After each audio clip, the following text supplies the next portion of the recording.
Nasira agad ang isang flood control project sa Davao de Oro na natapos lang noong 2023. Ginastusan ito ng mahigit 57 milyon pesos. Narito ang express report ni Bril Montalvo ng News 5 Mindanao. Bitak-bitak na simento, nakatambak na malalaking bato, sira-sirang flood control project.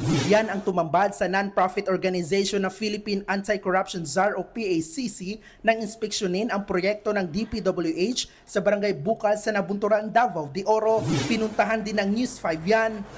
Ito ang flood control project ng DPWH dito sa Pantulian River sa bayan ng Nabunturan sa Davao de Oro, kung saan patuloy nila itong kinukumpuni dahil nasira umano ang nasabing proyekto noong nakaraang taon dahil sa sunod-sunod na pag-ulan at paglindol sa lugar.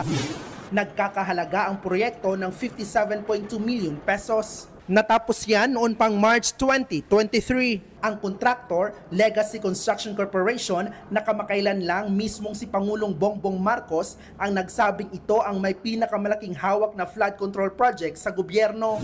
Ngayon, inirekomenda ng PACC ang technical audit at malalim na investigasyon. Giit pa nila, dapat sagutin ng kontraktor ang gasto sa pagkukumpuni. Ayon sa LGU, hindi dumaan sa kanila ang proyekto. Samantala, sinubukan ng News 5 na hinga ng pahayag ang DPWH Davao pero wala pa silang tugon. Nagbabalita mula sa Frontline, Bril Montalvo, News 5, Mindanao. Mga kapatid, Nikki de Guzman po. Para sa pasada ng mga rumaratsyadang balita, mag-follow at mag-subscribe na sa social media pages ng News 5.